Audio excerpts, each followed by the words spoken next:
હે દોસ્તો, good morning. આજે અમારી યાત્રાની શરૂઆત થઈ ગઈ હતી સવારે 5 વાગ્યે એન્ડ અત્યારે અમે લોકો આવી ગયા છે રાજકોટના રેલવે સ્ટેશન. શા માટે તો તમને લોકોને ખ્યાલ જ છે, કેમ કે બહુ બધા સબસ્ક્રાઈબર અમને મળી ગયા હતા જ્યાં અમારી યાત્રા ફિનિશ થઈ હતી ત્યાં. સો ફાઇનલી ચલો અત્યારે તો અમે આવી ગયા છીએ રાજકોટના રેલવે સ્ટેશન એન્ડ ફટાફટથી પહોંચીશું અમારા પ્લેટફોર્મ પર. નહીં તો ટ્રેન છૂટી જશે, બટ ટ્રેન છૂટવાને બદલે અડધી કલાક લેટ છે તો અમે લોકો અહીંયા જ વેઇટ કરી રહ્યા છીએ.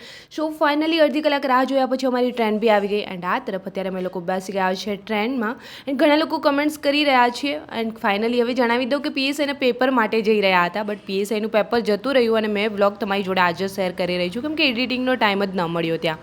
સો ફાઇનલી અત્યારે તો મેં ટ્રેનમાં એન્જોય કરી રહી છું એન્ડ ઘણા લોકો કમેન્ટ્સ કરે છે તમારું તો પેપર સુપર ગયું હશે, સારા માર્ક્સ આવ્યા હશે, સિલેક્શન થઈ જશે, બટ અફસોસ ફોર્મ જ નથી ભરાયું. બહુ જ અફસોસ થઈ રહ્યો છે, પેપર બહુ જ ઇઝી હતું, તમે લોકોએ જોઈ લીધું હશે. સો ફાઇનલી અત્યારે અમે લોકો પહોંચી ગયા છીએ અમદાવાદ એન્ડ ચલો પહોંચી ગયા હતા હોટલ. બટ અમદાવાદની અંદર આવીને જમવામાં એટલા ભટકાયા, પછી બધો સામાન ભેળનો લઈ આવી રૂમ પર આવીને ભેળ બનાવીને ખાધી છે. 1 કલાક રેસ્ટ કર્યા પછી જાગ્યા આ તરફ અમે લોકો થઈ ગયા હતા રેડી કેમ કે જવાના છીએ અમદાવાદની અંદર થોડી શોપિંગ વગેરે કરવા માટે.